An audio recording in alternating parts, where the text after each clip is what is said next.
नमस्कार, खबर समय जगत में आपका स्वागत है। मैं हूं आपके साथ अंकिता और आइए अब खबरें देखते हैं विस्तार से। भोपाल मुख्यमंत्री डॉक्टर मोहन यादव ने विधानसभा में राज्यपाल के अभिभाषण पर चर्चा में भाग लिया। इस दौरान मुख्यमंत्री ने बड़ी घोषणा करते हुए प्रदेश में 55 एक्सीलेंस कॉलेज खोलने का ऐलान किया। वहीं उन्होंने बताया कि रजिस्ट्री के साथ नामांतरण भी होगा। जो यात्री अयोध्या जाना चाहेंगे, तीर्थ दर्शन योजना से उन्हें अयोध्या भेजा जाएगा। ट्रेन बस से मध्य प्रदेश की जनता को सरकार अयोध्या भेजेगी। मुख्यमंत्री ने लाडली बहना योजना पर भी कहा कि तारीख पर इसकी राशि डाल दी जा रही है। मुख्यमंत्री डॉक्टर मोहन यादव ने कहा कि हम राम भक्तों का स्वागत करेंगे। राम भक्तों के लिए मध्य प्रदेश की सरकार फूल बिछाएगी। राम के बाद कृष्ण पर हमारा फोकस है। मध्य प्रदेश में कृष्ण जी ने जहां जहां लीलाएं की, उन स्थानों को मध्य प्रदेश सरकार विकसित करेगी। मुख्यमंत्री ने सदन में कहा कि कोई भी योजना बंद नहीं होगी। लाडली बहन योजना के सवाल पर उन्होंने कहा कि कोई योजना बंद नहीं होगी, तय तारीख पर राशि डाली जा रही है। केंद्र से मिलने वाली राशि मामले पर कहा कि केंद्र का राज्य में 32% था, जो बढ़ा है। सीएम ने इस दौरान कांग्रेस पर भी तंज कसा। उन्होंने कहा कि मैं सौभाग्यशाली हूं, इतने वरिष्ठ नेताओं के साथ हूं। कांग्रेस में युवाओं को ठोकर खाने के बाद ध्यान रखते हैं, हमारी पार्टी पहले रख लेती है। चाय बेचने वाले प्रधानमंत्री बनते हैं और मुझ जैसे को मुख्यमंत्री बनाते हैं। कांग्रेस में इसका अभाव है। कांग्रेस उसे परिवार को मानने वाले हैं जिनके कपड़े प्रेस होने के लिए लंदन जाते हैं। माननीय अध्यक्ष महोदय, मैं सदन का नेता होने के नाते माननीय राज्यपाल महोदय के प्रति विशेष रूप से आभार व्यक्त करता हूं, जिन्होंने 16वीं विधानसभा के प्रथम सत्र में अभिभाषण देते हुए सरकार के विजन और मिशन को सामने रखा, हम सबको कृतार्थ किया।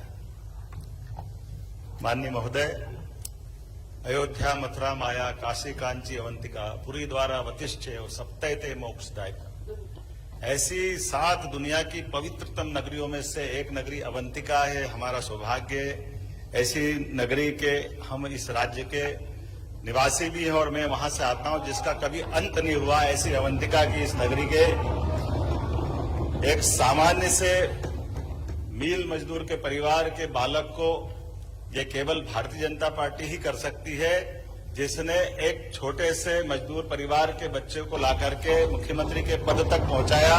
मैं अपने सभी राष्ट्रीय नेतृत्व का, सभी वरिष्ठ नेताओं का आभार भी मानता हूं। हमारे सभी लोकतंत्र की यह खूबसूरती है और न केवल मैं, ये वर्तमान का लोकतंत्र गौरवान्वित होगा जो यशस्वी प्रधानमंत्री के रूप में एक चाय बेचने वाले परिवार से निकल करके देश के प्रधानमंत्री बनाते हैं और एक मील मजदूर के परिवार को उठाकर मुख्यमंत्री बनाते हैं। मेरे मन में श्रद्धा है इस बात की कि लोकतंत्र की खूबसूरती है। कांग्रेस हो, बीजेपी हो, हम और आप परमात्मा की दया से लाखों लाख लोगों की आशाओं के केंद्र, 8 करोड़ से ज्यादा ये हमारा परिवार है मध्य प्रदेश।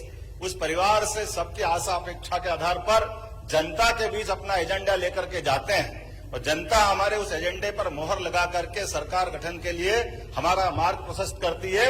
लेकिन हम उस अहंकार के धनी नहीं है, हम उस विनम्रता के सेवक है जिसके माध्यम से भविष्य की कोई नई इमारत खड़ी करने के निकले और हम उसका सबका सहयोग लें। मुझे इस बात की प्रसन्नता है, जिस बात को मैं कहने के लिए खड़ा हूं, मेरे सभी मित्रों ने पक्ष हो विपक्ष हो, मैं इस बात के लिए आनंदित हूं कि आज अपने यहाँ जिस कुर्सी पे आप विराजमान है, मुझे मालूम है कि आज आसंदी पे जो विराजमान है उनका कितना विराट व्यक्तित्व है।